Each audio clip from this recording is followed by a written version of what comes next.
Amém. Amém. Convido você a encontrar comigo o texto no Antigo Testamento, no segundo livro dos Reis, capítulo 22. Segundo livro dos Reis, capítulo 22. A leitura será do verso 11 até o verso 20. Título e texto da nossa reflexão já estão projetados aí no telão, você pode acompanhar também. Neste quinto domingo e último domingo do mês de julho, na série que estamos ao longo de julho refletindo, mudança de hábito, na reflexão que queremos compartilhar com você, igreja, vamos falar de mudanças de hábito, mas que de alguma forma fazem diferença na história, fizeram diferença na história e podem continuar fazendo na história que a gente chama de história global, história nacional e também história institucional. Você encontrou 2 Reis, capítulo 22, verso 11 ao verso 20, amém? Verso 11, nesta tradução: quando ouviu as palavras do livro da lei, o rei rasgou as suas roupas. Então deu ordens a Ilquias, o sacerdote, a Aicão, filho de Safã, a Acbor, filho de Micaías, a Safã, o escrivão, e a Asaías, servo do rei, dizendo: vão consultar o Senhor por mim, pelo povo e por todo o Judá, a respeito das palavras deste livro que foi encontrado, porque é grande o furor do Senhor que se acendeu contra nós, porque os nossos pais não deram ouvidos às palavras deste livro, para fazerem segundo tudo quanto está escrito a nosso respeito. Então o sacerdote Ilquias, Aicão, Acbor, Safã, Asaías foram falar com a profetisa Ulda, esposa de Salum, encarregado das vestimentas da casa do Senhor, filho de Tikva, filho de Arás. Ulda morava na parte nova da cidade em Jerusalém. Eles lhe contaram o que havia acontecido, e ela lhes disse: assim diz o Senhor, o Deus de Israel: digam ao homem que os enviou a mim, assim diz o Senhor: eis que os trarei desgraça sobre este lugar e sobre os seus moradores, a saber, todas as palavras do livro que o rei de Judá leu, por terem me abandonado e queimado incenso a outros deuses, para me provocarem a ira com todas as obras das suas mãos. O meu furor se acendeu contra este lugar e não se apagará. Mas ao rei de Judá, que os enviou para consultar o Senhor, digam a ele o seguinte: assim diz o Senhor, o Deus de Israel, a respeito das palavras que você ouviu, visto que presta atenção, igreja, 19, visto que o seu coração se enterneceu ou tornou-se mais terno, e você se humilhou diante do Senhor, quando ouviu as ameaças que fiz contra este lugar e contra os seus moradores, que seriam objeto de horror e de maldição, rasgou as suas roupas e chorou diante de mim, também eu ouvi a sua oração, disse o Senhor. E por último, verso 20, por isso deixarei que você morra e seja sepultado em paz, e os seus olhos não verão todo o mal que virá sobre este lugar. Então eles levaram esta resposta ao rei. Até aí, verso de número 20. Quando nós pensamos, igreja, sobre o conceito de história, basicamente nos vem duas coisas na nossa reflexão. Vem história como aquilo que nós fazemos história. Quando, por exemplo, eu sempre brinco aqui, hoje a Nathalie e Raquel está aqui, com o pai eu vou brincar com o casal de noivos, né? A partir de novembro vocês vão começar a fazer história. História como casados. Então, história é aquilo que nós fazemos. Como casados, como noivos, quando nós vamos para a faculdade, quando nós nos mudamos para um determinado bairro, ou seja, as coisas mais simples e populares do dia a dia, a gente pode chamar de história. Então, história é aquilo que nós fazemos. Mas há um segundo conceito de história, que é as atitudes que nós fazemos como nação, como pessoas, como um país, como Ocidente, que chamam a atenção de muito mais gente. E aí é chamado então, deixa eu ver se eu coloquei aqui, isso, é chamado então de fato histórico. Um exemplo, a Segunda Guerra Mundial. É um fato histórico. Todos nós, em qualquer lugar da face da Terra, 7,5 bilhões de pessoas sabem que aconteceu, ou maior ou em menor grau, tem essa notícia, ou pelo menos tem a noção desse episódio, até porque 60 milhões de pessoas perderam as suas vidas. Um segundo exemplo de história, como um fato nacional. Então falamos de um fato mundial, há mais de 70 anos, e vamos pensar como nação, um fato nacional, né? 1º de abril de 64 é um fato nacional, todos nós sabemos, em maior ou em menor medidas, nós sabemos, quando um regime começa a governar o país por ou um pouco mais de 2 décadas, um fato nacional, todos nós sabemos, desde a infância começamos a tomar ciência, porque professores e professoras trabalham isso, mas vamos pensar também num fato institucional, portanto, começamos do macro e vamos para o mínimo, até chegar naquilo que tem a ver conosco, no caso hoje, a Igreja Presbiteriana Independente do Brasil. Então, no dia 31 de julho de 1903, um fato institucional, nasce uma igreja. Eu trabalhei por algum tempo no escritório central da igreja, lá na Consolação, e lá tem um museu, onde se arquiva partes desse acervo que a gente chama de história institucional. E eu confesso para você, pela minha história pessoal, primeiro como crente, mas filho desta igreja, porque foi nela que eu fui gerado, o dia que eu tomei nas mãos, presbítero Marcos, o livro de 119 anos atrás, a ata, ainda está lá no escritório central, o livro de atas, com um português bastante peculiar daquela ocasião, né? E ali naquela na contracapa, aliás, na primeira página, depois da capa, a ata inaugurando ali aquela história. Os nomes, um contexto, e eu confesso para vocês que eu tremia de emoção, porque cada detalhe que está ali registrado, um fato institucional. E por que ele é importante, ainda que numa história mundial, sendo micro? Porque a partir daquele 31 de julho, naquela madrugada, milhares de pessoas com 119 anos, ou com o passar de 119 anos, foram alcançadas. Tiveram as suas histórias mudadas, transformadas. Foi nesta igreja que eu aprendi a ser gente, se é que ainda o sou. Foi nessa igreja que eu aprendi a conhecer a palavra. Foi nessa igreja que eu aprendi a servir ao Senhor. Foi nessa igreja que eu criei e estou educando os meus filhos. Foi nessa igreja que eu me casei.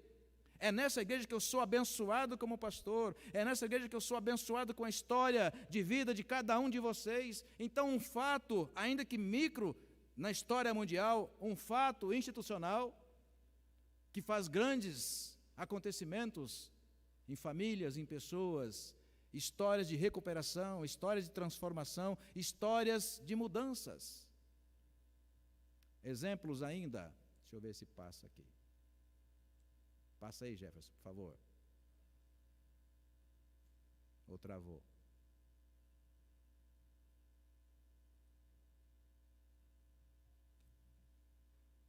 Como dizem os meninos, adolescentes, né? Deu tilt, não tem problema, né?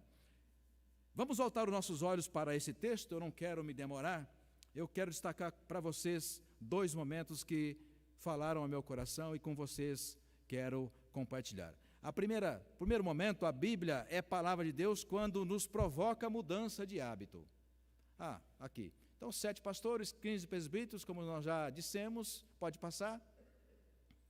Iniciamos com 2 igrejas.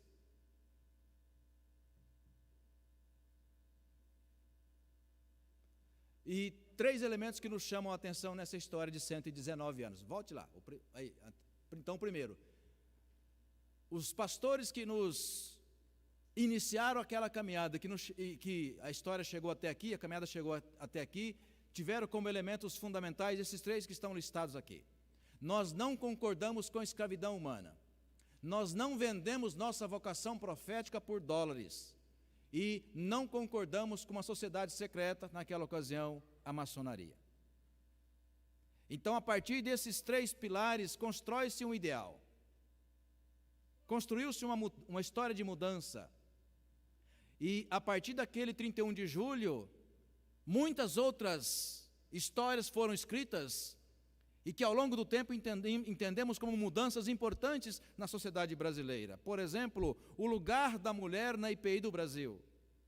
Sempre destacamos. 1934, falava ontem no Conselho, 1934, o nosso país tomou a decisão de permitir o voto feminino, ou voto feito por mulheres, né? No mesmo ano, anuindo a essa mudança histórica e social no Brasil, a nossa denominação também tomou a decisão de ordenar ao diaconato mulheres. E 1999, portanto, há 23 anos, a nossa igreja também decidiu, com riqueza bíblica e teológica, ordenar ao pastorado e ao presbiterato também nossas mulheres. Portanto, 23 anos atrás, temos hoje em torno de 500 presbíteras, incluindo presbíteras e diaconisas, que já desde 1934, mas sobretudo 89 pastoras. Uma história ainda incipiente, dado o tempo que começamos a fazer isso. Mais recentemente, em 2007, também uma decisão que nos marca uma mudança importante na nossa forma de entender o lugar de Cristo na nossa vida, na nossa igreja, quando a nossa denominação também decidiu estender aos nossos filhos, membros menores da igreja, a Santa Ceia do Senhor. Há 500 anos nós batizamos as nossas crianças. Há 500 anos.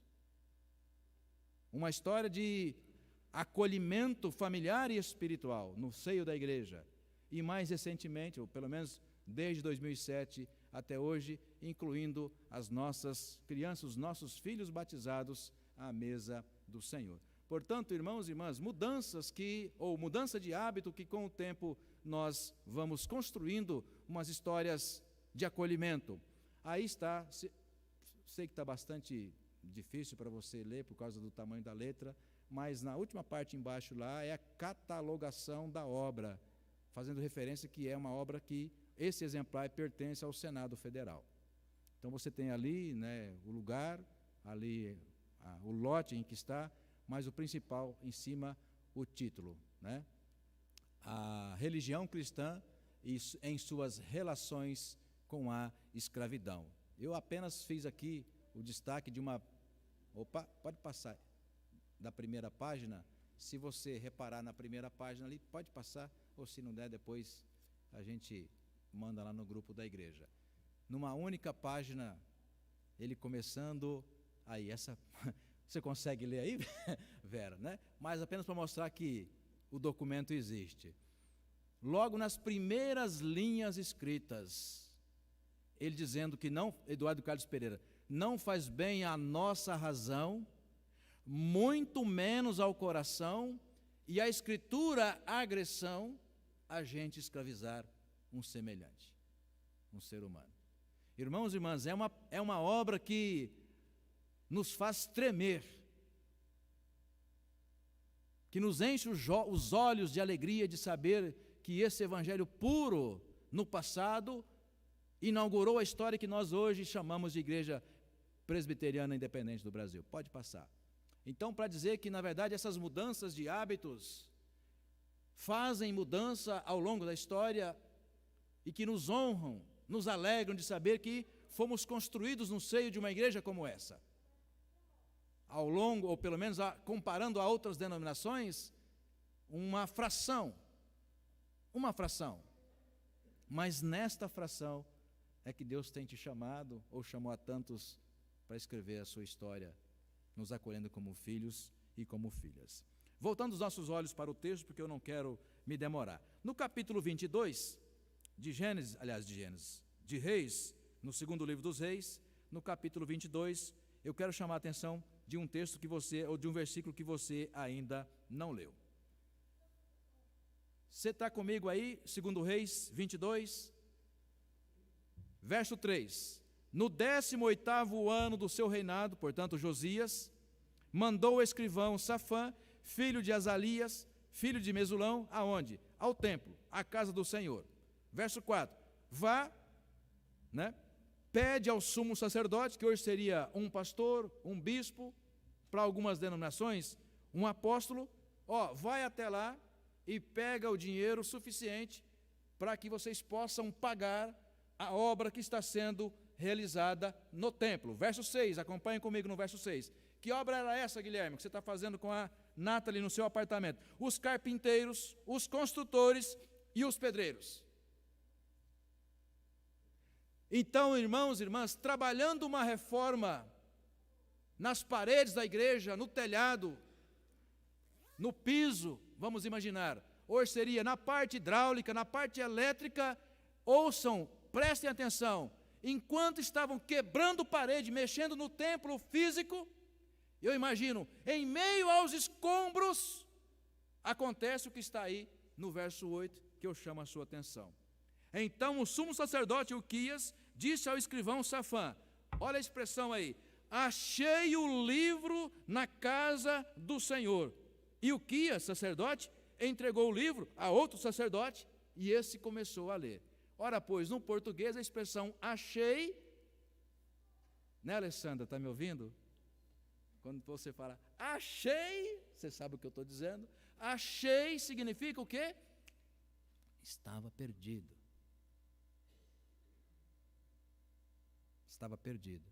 A pergunta é, como é que pode a nossa carta magna, que é a Escritura Sagrada, Leila, como é que pode estar escondida? Ficamos então a imaginar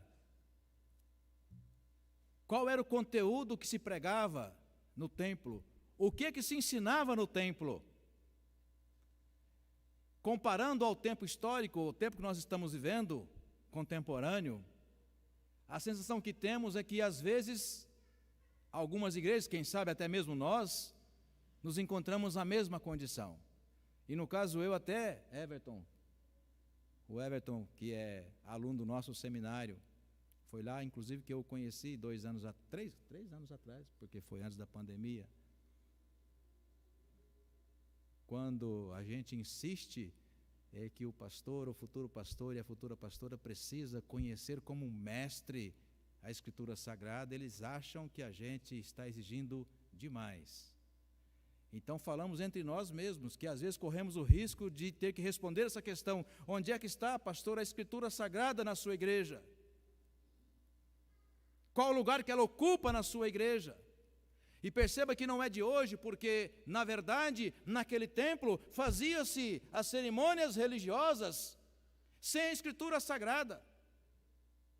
Como, por exemplo, na Idade Média, os padres, com respeito àquela religião, os padres celebravam a missa sem sequer conhecer uma letra da Escritura, porque a missa era pregada em latim e os textos bíblicos, Antigo e Novo Testamento, são hebraico e grego. Apenas 5% dos padres tinham acesso a hebraico e grego, as línguas originais. Dentre eles, um que mais tarde seria o reformador da igreja, Lutero, que lia grego e hebraico. E um dia, por acaso, à semelhança de Ilquias, andando na biblioteca, se não fazendo uma reforma, mas andando na biblioteca, encontra um exemplar da Escritura, que ele começa a ler, sobretudo o presbítero Denilson, a carta aos Romanos, nasce então a igreja evangélica. Não se pode pagar por salvação, porque a salvação se dá gratuitamente em Cristo. Por isso Josias é chamado de um reformador também ao seu tempo, porque a atitude dele será exatamente a que muito mais tarde viria a ser a atitude do Martinho Lutero. Então, mudanças de hábitos que mudam a história, que transformam a história. Na nossa denominação, mudanças de hábitos que mudaram essa história, da igreja, no caso, da igreja independente. Nós não concordamos com a escravização de pessoas humanas, de nossos irmãos. Nós não concordamos com a diminuição dessas pessoas. Nós agredimos a Cristo quando nós os tornamos escravos. quando nós ganhamos dinheiro comercializando vidas humanas. Mudança de hábito. Mudança de hábito. Volte os seus olhos para o texto. No verso 8, então, diz: o sumo sacerdote Ilquias disse ao escrivão Safã: achei o livro da lei na casa do Senhor. E Ilquias entregou o livro a Safã, e este o leu. Veja no verso 11, leu a quem? Quando ouviu as palavras do livro da lei, o rei Josias rasgou as suas roupas. Verso 12, então deu ordem a Ilquias, aquele mesmo que havia lido pela primeira vez o livro, o sacerdote, Aicão, filho de Safã, a Aquibor, filho de Micaías, a Safã, o escrivão, e a Asaías, servo do Senhor, ou servo do rei, dizendo, verso 13, vão consultar ao Senhor por mim. Então nós temos nesse pequeno trecho da palavra o impacto, Marco César, que uma pessoa pode passar, a mudança de hábito que ela pode ter, a transformação na sua história pessoal, sua história familiar, a sua história de vida, a mudança que um país inteiro, uma nação inteira pode ter quando a palavra de Deus é pregada com autoridade bíblica e espiritual. Quando o rei ouve a leitura da Escritura Sagrada, ele tem uma atitude aqui de rompimento, de mudança absoluta com um hábito religioso.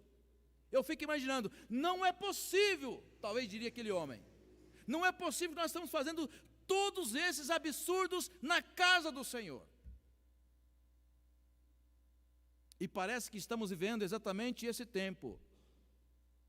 Pastores que incitam as pessoas a matarem em nome de Deus. Pastores que incitam as suas igrejas a escravizarem social ou socialmente em nome de Deus. Recentemente, pastores que ensinam o seu rebanho masculino, misógino, a diminuir as suas esposas, as suas filhas, simplesmente por serem mulheres. E faz-se isso supostamente com a Bíblia aberta. Mas parodiando Jesus, ou parafraseando Jesus, irmãos e irmãs, entre nós, presbiterianos independentes, não será assim. Amém? Amém. O rei rasga a sua roupa ou as suas vestes em sinal de protesto. Porque quando a palavra de Deus, irmãos e irmãs, é lida com sinceridade de coração e razão, coisas tremendas, presbítera Lília, acontecem. Por isso, a IPI do Brasil tem na sua veia histórica e espiritual um lugar de predileção pela palavra. Para vocês que chegaram um pouco mais tardiamente na IPI do Brasil, talvez agora é a ocasião de você então ouvir a resposta de uma questão que às vezes você fez a si mesmo e ainda não encontrou a resposta. Por que um púlpito na IPI do Brasil está sempre em uma das suas extremidades? Por que na sua esquerda ou na sua direita? Porque no centro está a mesa da comunhão, que é a mesa da graça do Senhor. E uma das suas extremidades, o lugar de se pregar a palavra. Então, primeiro nós somos acolhidos espiritualmente, cumprindo Mateus 28:19. Aos apóstolos foi dito por Jesus: ide por todo mundo, irmãos e irmãs, pregai e ensinai. Portanto, leve essas pessoas à comunhão da mesa, porque a graça os alcançará. Mas também a palavra ensino ali é didascalia, ou seja, é didática, ensine. Queima neurônio, passa tempo discipulando essas ovelhas que foram batizadas e acolhidas na mesa do Senhor.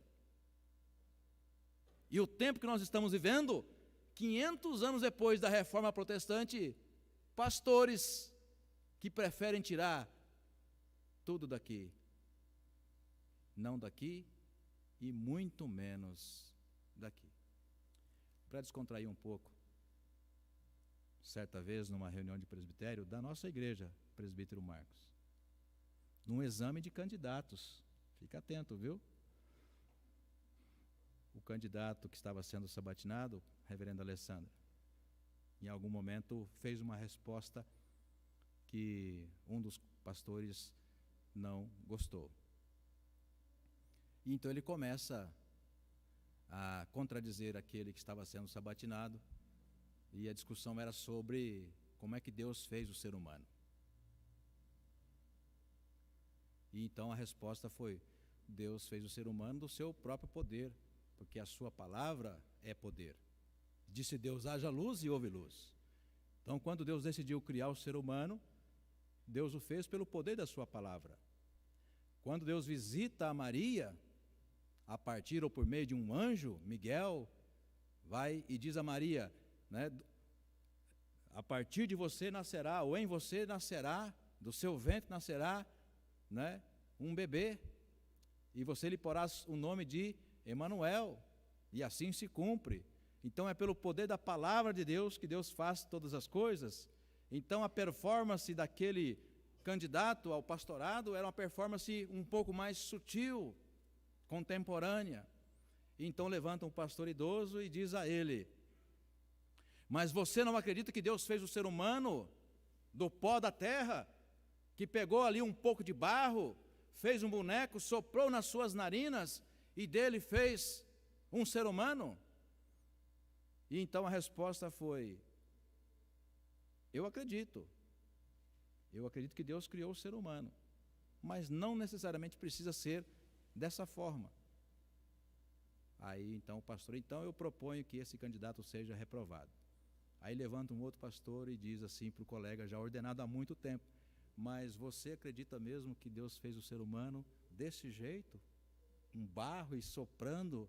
É assim que você precisa descrever como é que Deus cria todas as coisas? Ele falou assim: é assim. O outro pastor então responde para ele: da onde você tirou isso? Ele faz assim, da expressão que você já viu há pouco, né? Daqui. O outro pastor responde: logo vi. Nesse tempo, irmãos e irmãs, que estamos vivendo, temos pastores assim, que quando vão, por exemplo, em Levítico 19, pega aquilo que lhe convém e chama de abominação. Uma leitura, muitas vezes, que atende muito mais a um Deus que naquela tradição que invadia a terra, por razões que nós conhecemos, históricas inclusive, fazendo uma leitura muitas vezes superficial, afastando pessoas.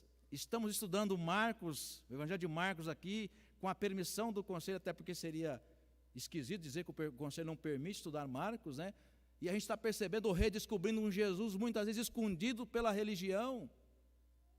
Portanto, irmãos e irmãs, a atitude de Josias é a atitude de qualquer um de nós que tem fé na palavra e fé em Cristo Jesus. Quando nós temos puramente a palavra pregada, escrita, falada aos nossos corações. Hoje temos seguido muitas vezes doutrinas de homens, literalmente falando, homens mesmos, masculinos, que abafam as mulheres, achando que elas não têm limpeza espiritual para tocar as coisas santas do altar do Senhor. Eu quero terminar. Segundo momento, a bem-aventurança é bênção exclusiva para aqueles que decidem praticar a palavra, não apenas ouvir. Vire a página se for preciso, no capítulo 23, vamos terminar. Segundo Reis, capítulo 23, eu vou ler para você o verso de número 4. Como demais atitudes que o rei Josias fez. Verso 4. Então o rei ordenou ao sumo sacerdote Ilquias, aos sacerdotes de segunda ordem, aos guardas da porta que tirassem do templo do Senhor todos os utensílios que tinham sido feitos para Baal, para o poste da deusa Azerá, para todo o exército dos céus. Ele os queimou fora de Jerusalém, nos campos de Cedron, e levou as cinzas para Betel. Vai um pouco mais adiante, verso 19. Josias também tirou todos os santuários dos lugares altos que havia na cidade de Samaria, e que os reis de Israel tinham feito para provocarem o Senhor à ira, e fez com esses santuários o mesmo que havia feito em Betel. Verso 20, para aquele tempo uma palavra pesada, hoje pesada, para aquele tempo isso acontecia. Ele simplesmente tirou a vida de todos os sacerdotes que haviam profanado o templo do Senhor. E por que isso, pastor? Mudança de hábito, mudança na história? Poderíamos ouvir mais tarde. Porque a minha casa será chamada casa de oração para todos os povos, e vós a transformaste num covil de salteadores. Uma atitude que mudou a história bíblica. E por que mudou a história bíblica? Foram fazer uma reforma no templo e encontraram, Eliezer, a Escritura Sagrada que você leu comigo. Encontraram o livro do Senhor debaixo dos escombros. Assim, Vera, muitos de nós, cristãos, evangélicos brasileiros, a sensação e a leitura que faço, estão vivendo experiências semelhantes. A palavra de Deus escondida embaixo de escombros religiosos, doutrinas de homens, e por isso o povo, como disse Jesus também numa outra ocasião, como ovelhas que não têm pastor.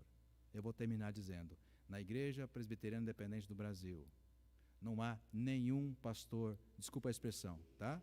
Nenhum pastor leigo.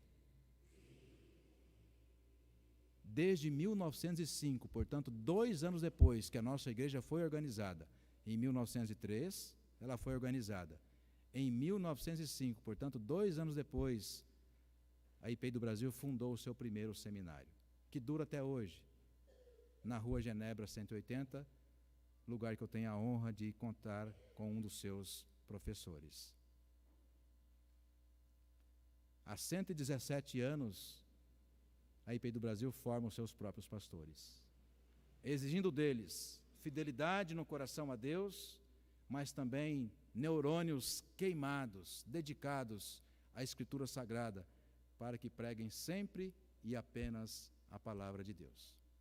E espero, irmãos e irmãs, como pastor desta denominação, que assim continuemos, pregando a palavra do Senhor, até porque a igreja não tem dono mesmo. Aí, a última expressão, porque o nome presbiteriana, para muitos um nome difícil. Ora, poderia ter falado da Assembleia de Deus, Deus é amor, tão fácil de falar, né? Batista, por que presbiteriana? Porque é o sistema de governo da qual há 500 anos nós estamos, ou do qual há 500 anos nós estamos estruturados. É presbiteriana por quê? Porque a igreja não é do pastor, nunca foi e nunca será. E o dia que for, viu, você está autorizado, pode cair fora, viu? Pode cair fora que é armadilha. A igreja presbiteriana em todo lugar no mundo é dividida em 4 níveis de governo. Conselho local, e aqui estão 7 presbíteros e presbíteras que vocês mesmos escolheram, por um mandato de 3 anos. Presbitério, que é uma região maior, sínodo, uma região também um pouco maior, e depois Assembleia Geral. O que acontece numa decisão que, por exemplo, essa semana foi reunida em Maringá, a nossa Assembleia Geral, o que acontece lá espalha-se pelas 550 igrejas do Brasil. Então é uma igreja federativa. Um pastor aqui pode ser pastor em Manaus, no Acre, em Porto Alegre, e o mesmo compromisso que ele tem aqui, ele tem que ter lá. Tanto que se você sair daqui hoje, daqui um mês estiver em Porto Alegre, o sistema será exatamente o mesmo.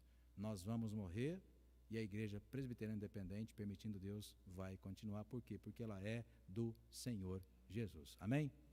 Vamos orar. Pai, em nome de Jesus, obrigado por esse tempo na Tua presença. Obrigado por Tua palavra. Obrigado, ó Pai, pelo privilégio que nós temos de, por ela e apenas por ela, no poder do Teu Santo Espírito, sermos instruídos. E obrigado também, ó Pai, por esse culto oferecido em ação de graças ao Teu santo nome. Obrigado, ó Pai, por esses filhos e filhas que em 119 anos Tu geraste, ó Pai, no Teu seio, mas adotando como espaço, ó Deus, como lugar físico, a IPI do Brasil. Em todo esse país, de forma continental, em tantas cidades, em tantos lugares, em cada cultura, ó Pai, tão diverso como é o nosso povo brasileiro, o Teu Evangelho tem sido pregado, ó Pai, tem sido, ó Deus, anunciado, vidas têm sido transformadas, crianças batizadas, adultos batizados, irmãos professando a sua fé, reconhecendo que sim, que apenas Cristo Jesus é o seu Senhor. E obrigado, ó Pai, porque chegamos até aqui. Nós te rogamos, Pai, especialmente aqui em nossa igreja, a primeira IPI de Mauá, a que Tu nos dês sempre, ó Deus, lucidez espiritual, mas também, ó Deus, racional, para compreendermos a palavra do Senhor, para que com coragem e intrepidez continuemos firmes no caminho, Senhor, andando conforme o Teu propósito, conforme o Teu querer, porque sabemos, Pai, que agindo assim, pelo tempo que Tu assim permitires, ó Deus, essa igreja continuará, bendizendo o Teu nome, glorificando o Teu nome, Senhor, ensinando os Seus filhos, os Seus netos, bisnetos e tataranetos, porque chegamos até aqui, cremos, Pai, e esperamos que também eles continuem até quando Tu assim permitires. Oramos agradecidos